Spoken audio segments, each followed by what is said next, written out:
I trusted her with my life. Literally. My daughter-in-law, the one who smiled in my face and called me Mama, was the very person who hid the pills that kept my heart beating. Each night, as I grew weaker, she'd pat my hand and say, "Rest easy, Mama. I'll take care of you." I believed her, until the morning I found the truth.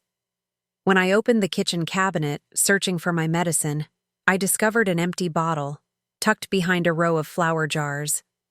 My heart nearly stopped on its own when I realized she had been moving my medicine piece by piece. But why? Why would the woman I welcomed into my son's life want to see me suffer? What I uncovered after that wasn't just about missing pills. It was about a secret so dark, it nearly tore my family apart. I wasn't born with much, but what I had, I gave to my children. I raised 3 boys alone after my husband passed away too soon. My days were filled with work, scrubbing floors, sewing clothes, and cooking meals to stretch $1 into 2. And yet, I never complained. I had my faith, my boys, and the dream that one day they would have a better life than I did. My eldest son, David, was always the most responsible one. He studied hard, earned a scholarship, and became the pride of the family. When he introduced me to his wife, Angela, I welcomed her with open arms. She was polite, soft-spoken, and always quick to help in the kitchen. I thought, my son chose well. When age and sickness caught up with me, David insisted I move in with them. He said, "Mama, you took care of us. Now let us take care of you." It sounded like a blessing. A warm home, family dinners, and the laughter of my grandchildren. I had sacrificed my strength for this love, this peace. But life has a way of showing you that even in the most beautiful home, shadows can hide. At first, it was just little things, odd looks, whispered conversations, moments when I felt out of place. Still, I brushed it off. Family is family, I told myself. I didn't know then that behind Angela's smile was a secret waiting to break my heart. In the beginning, life under David's roof was sweet. The grandchildren would run into my room every morning, begging for pancakes, and I happily cooked for them. Angela would sometimes sit with me, sipping coffee, pretending to listen as I told stories about the old days. I thought we were building something real, a bond between mother and daughter. Every Sunday we went to church together. I wore my best dress, and Angela would stand next to me, arm linked in mine. People would whisper, "She's lucky to have such a caring daughter-in-law." And I believed it too. But slowly, the cracks began to show. Angela's smiles turned sharper, her words colder. She would sigh when I asked for small favors, like a ride to the pharmacy. "Mama, you worry too much about medicine. You just need rest," she'd say with a dismissive wave. Sometimes, when I asked about my prescriptions, she claimed the pharmacy hadn't filled them yet. Other times, she told me she'd already given me my pills, even when I couldn't remember taking them. I thought maybe age was playing tricks on me. My memory wasn't what it used to be. But then, there were moments that felt too strange to ignore. Like the time I caught her watching me swallow my pills, her eyes fixed not on me, but on the bottle itself. Or the way she quickly changed the subject when David asked if I was feeling well. I wanted to believe it was nothing. After all, she was family, and family doesn't hurt you. Still, a quiet unease grew inside me.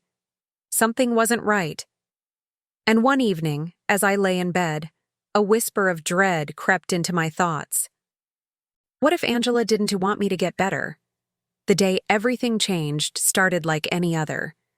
I woke up to a heavy chest, my breaths shallow, and I reached for the little pill that always gave me relief. But the bottle was lighter than it should have been. My hands trembled as I shook it, empty. I knew for a fact I had just refilled it last week. "Angela," I called softly, not wanting to sound accusing. "Did you move my medicine?" She appeared in the doorway, her face calm but her eyes darting away. "Mama, you must have finished it. You take so many Sometimes you forget. My stomach twisted. Forgetful, yes. But careless? Never. Later that afternoon, when she went out to run errands, I decided to search. My old instincts, those of a mother who had survived harder days, kicked in. I checked cupboards, drawers, even under the sink. That's when I found it. My bottle of pills shoved behind the flour jar, half the tablets gone. When Angela returned, I confronted her. "Why would you hide my medicine?" My voice cracked, more from pain than anger. She froze, then forced a smile. "Mama, you don't understand. These pills, they're not good for you. I'm just protecting you." "Protecting me?" I whispered. "By letting me suffer?" The room grew heavy. My chest tightened, but not from illness this time, from betrayal. That evening, David came home. I tried to tell him, but Angela cut me off. "Your mama's confused again," she said sweetly, wrapping her arms around him. "She thinks I'm hiding her medicine. Isn't that silly?" I saw the doubt in his eyes. He wanted to believe me, but Angela's voice dripped with innocence. And so, I stayed silent, for the moment. But deep down, I knew. This wasn't just about medicine. Angela was hiding something bigger than me, and if I didn't uncover it, my life and my son's happiness might be destroyed. I didn't have to wait long for the truth to surface. One night, while Angela was out late, David asked me quietly, "Mama, are you sure about the pills?" "Son," I said, looking him in the eye, "a mother may forget her keys, her glasses, even her words. But she never forgets when her life depends on something." He nodded slowly. Then, as if fate itself had planned it, he noticed Angela's purse left on the table. From it, a small packet slipped out. Not makeup, not receipts, but money, rolled and bound, far too much for someone who only shopped for groceries. When David opened the packet further, we saw it. Several bottles of my medication, unopened. My son's face went pale. Angela returned and found us standing there, the evidence laid out. Her mask broke. She confessed through trembling lips. She had been selling my pills for extra cash, dealing with debts she'd hidden from David. "I didn't mean to hurt you," she cried. I needed the money. I thought you wouldn't notice." The room went silent. My son's shoulders sagged under the weight of her betrayal. Angela's secret was out. And with it, the illusion of her kindness shattered forever. Betrayal never comes from strangers. It comes from those you let closest to your heart, those you trust with your very breath.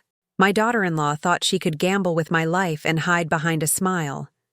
But the truth always rises, no matter how deep you bury it. Angela faced the consequences of her choices, and David saw her for who she really was. As for me, I learned that even in family, you must guard your spirit and keep your eyes open. The lesson is simple. Love is a gift, but trust must be earned and protected. When someone shows you their true colors, don't paint them a different shade. Believe what you see. Because sometimes survival isn't just about medicine. It's about courage, wisdom, and the strength to speak the truth, even when your voice trembles.